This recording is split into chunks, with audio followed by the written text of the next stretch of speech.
Assalamualaikum warahmatullahi wabarakatuh. Kami dari kelompok 9 ingin mempresentasikan tentang akuntansi pertanggungjawaban penilaian kinerja. Sebelum itu, perkenalkan nama saya Dulatul Nafisah, NIM 098, dan rekan Saya saya. Abdillah Maharani dengan NIM 099. Dan saya Agil Gusnur Fadilah dengan NIM 086. Nah, yang pertama pengertian yaitu Mulyadi mengatakan bahwa akuntansi pertanggungjawaban merupakan sistem akuntansi yang disusun sedemikian rupa, sehingga pengumpulan dan pelaporan biaya serta pendapatan dilakukan sesuai dengan pusat pertanggungjawaban dalam organisasi, dengan tujuan agar dapat ditunjuk orang atau kelompok orang yang bertanggung jawab atas penyimpangan biaya dan pendapatan yang dianggarkan. Akuntansi pertanggungjawaban merupakan suatu sistem yang digunakan oleh perusahaan untuk mengevaluasi kinerja pusat-pusat pertanggungjawaban dan memudahkan pengendalian atas hasil dan biaya yang terjadi tanggung jawab manajer yang bersamaan. Manfaat akuntansi pertanggungjawaban bagi para manajer yaitu menurut Soekarno ada satu sebagai dasar penyusunan anggaran, yaitu proses penyusunan anggaran pada dasarnya merupakan proses penetapan peran dalam usaha pencapaian sasaran perusahaan. Yang kedua yaitu penilaian kinerja manajer pusat pertanggungjawaban, yaitu informasi akuntansi pertanggungjawaban merupakan informasi yang penting dalam proses perencanaan dan pengendalian aktivitas organisasi, karena informasi tersebut menekankan hubungan antara informasi dengan manajer yang bertanggung jawab terhadap perencanaan dan realisasinya. Yang ketiga yaitu untuk memotivasi manajer. Motivasi adalah proses prakarsa dilakukannya suatu tindakan secara sadar dan bertujuan. Selanjutnya yaitu ada syarat-syarat. Yang pertama ada struktur organisasi. Dalam akuntansi pertanggungjawaban, struktur organisasi harus menggambarkan aliran tanggung jawab, wewenang, dan posisi yang jelas untuk setiap unit kerja dari setiap tingkat manajemen. Yang kedua yaitu anggaran. Setiap pusat pertanggungjawaban dalam akuntansi pertanggungjawaban harus turut serta dalam penyusunan anggaran. Yang ketiga yaitu penggolongan biaya dan tidak terkendalian kan perlu dilakukan dalam akuntansi pertanggungjawaban karena manajer tidak dapat mengendalikan semua biaya yang terjadi di dalam satu bagian. Yang keempat yaitu sistem akuntansi biaya. Setiap tingkat manajemen dalam perusahaan merupakan pusat biaya dan akan dibebani dengan biaya-biaya yang terjadi di dalamnya yang dipisahkan antara biaya terkendalikan dan biaya tidak terkendalikan. Nah, yang terakhir yaitu sistem pelaporan biaya. Bagian akuntansi biaya setiap bulannya membuat laporan pertanggungjawaban untuk syarat pusat-pusat biaya yang isi laporan tersebut yang akan penerimanya. Next. Oke, Kak. Selanjutnya ada pusat pertanggungjawaban.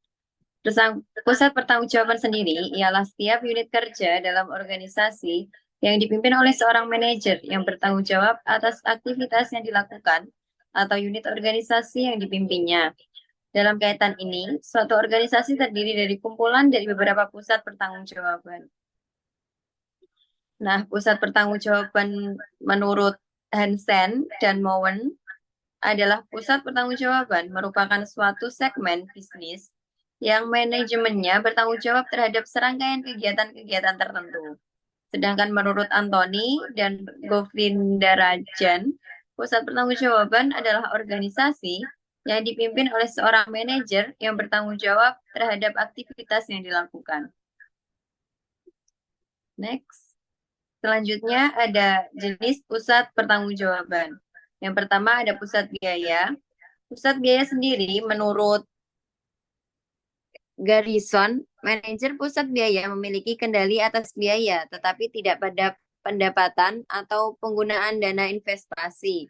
Departemen layanan seperti accounting, finance, administrasi umum, hukum, dan personel biasanya diklasifikasikan sebagai pusat biaya. Pusat laba sendiri menurut Garrison adalah manajer pusat laba memiliki kendali atas biaya dan pendapatan, tetapi tidak atas penggunaan dana investasi. Pusat pendapatan menurut Pintariani, yaitu manajer pusat pendapatan hanya memiliki kendali terhadap biaya pemasaran langsung, dan kinerja mereka akan diukur dalam hal kemampuan mereka akan mencapai target penjualan yang ditentukan sebelumnya dalam balasan beban tertentu. Ada pusat laba yang menurut Garrison, manajer pusat investasi memiliki kendali atas biaya, pendapatan, dan investasi dalam aset operasi. Next.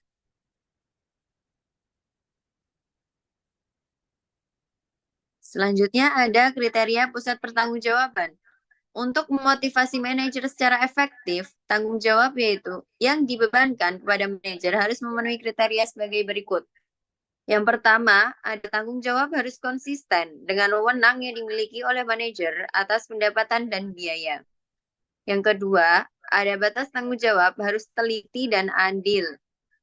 Ruang lingkup tanggung jawab seorang manajer yang akan diukur kinerjanya harus ditetapkan secara teliti untuk menghindari terjadinya tanggung jawab yang tumpang tindih atau overlapping. Ada batas tanggung jawab seorang manajer harus ditetapkan secara adil dan diterima oleh manajer sebagai suatu pembagian tanggung jawab yang adil. Yang ketiga, untuk mengembangkan pengendalian operasional, daerah pertanggungjawaban yang dibebankan kepada seorang manajer harus dapat diukur efisiensi dan efektivitasnya akan menentukan tugas khusus tertentu. Yang keempat ada kriteria evaluasi kinerja yang dipilih sesuai ruang lingkup tanggung jawab yang dibebankan kepada manajer. Selanjutnya akan disampaikan oleh rekan saya. Yaitu ada hubungan pusat pertanggungjawaban dengan struktur organisasi. Sodikin mengatakan bahwa struktur organisasi merupakan rangka hubungan antar satuan organisasi yang di dalamnya terdapat pejabat, tugas, dan wewenang, yang masing-masing mempunyai peran tertentu dalam kesatuan yang utuh. Struktur organisasi harus dianalisis terhadap kelemahan dalam pendelegasian dan penyebaran. Menurut Siswanto, ada 3 bentuk struktur organisasi yang secara formal disusun menurut fungsi, menurut produk atau pasar, dan dalam bentuk sistematika. 1. Struktur organisasi fungsional menurut MC Sen et al. Struktur organisasi fungsional mengorganisasi manajer atau karyawan menurut keahlian yang spesifik atau keahlian lainnya. 2. Struktur organisasi produk atau pasar menurut Siswanto. Struktur organisasi berdasarkan produk atau pasar seringkali dipandang sebagai organisasi menurut divisi yang menghimpun dalam suatu unit kerja seluruh tenaga kerja yang terlibat dalam produksi dan pemasaran suatu produk atau sekelompok produk yang berkaitan. 3. Struktur organisasi matriks menurut MC Sen.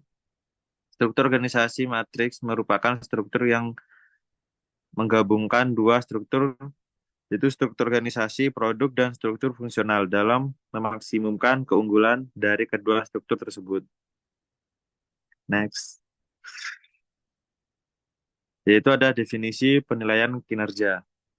Penilaian kinerja adalah penentuan secara periodik efektivitas operasional suatu organisasi, bagian organisasi, dan karyawan berdasarkan sasaran, standar, dan kriteria yang telah ditetapkan sebelumnya.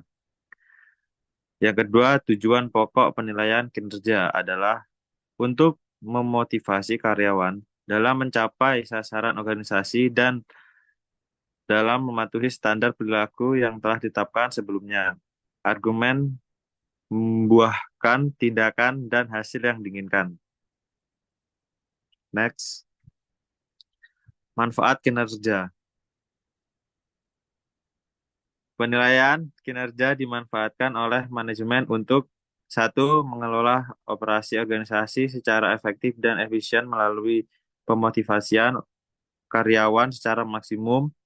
2. Membantu pengambilan keputusan yang bersangkutan karyawan seperti promosi, transfer, dan pemberhentian. 3. Mengidentifikasi kebutuhan pelatih dan mengembangkan karyawan, dan untuk menyediakan kriteria seleksi dan evaluasi program pelatihan karyawan. Yang keempat, menyediakan umpan balik bagi karyawan mengenai bagaimana atas mereka menilai kinerja mereka. Yang terakhir, menyediakan suatu dasar bagi distribusi penghargaan. Next.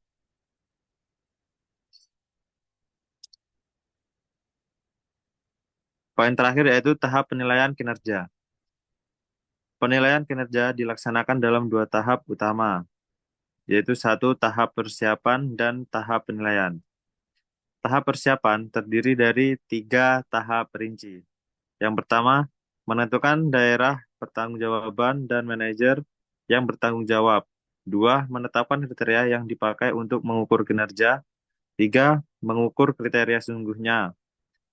Dan tahap yang kedua yaitu tahap penilaian. Terdiri dari 3 tahap rinci, yaitu 1, pembandingan kinerja sesungguhnya dengan sasaran yang telah ditetapkan sebelumnya.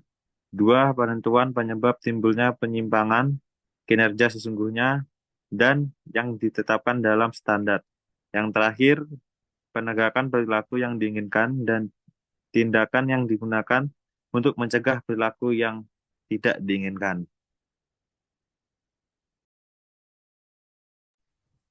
Sekian dari kelompok kami. Apabila ada salah kata, mohon maaf. Terima kasih. Assalamualaikum warahmatullahi wabarakatuh.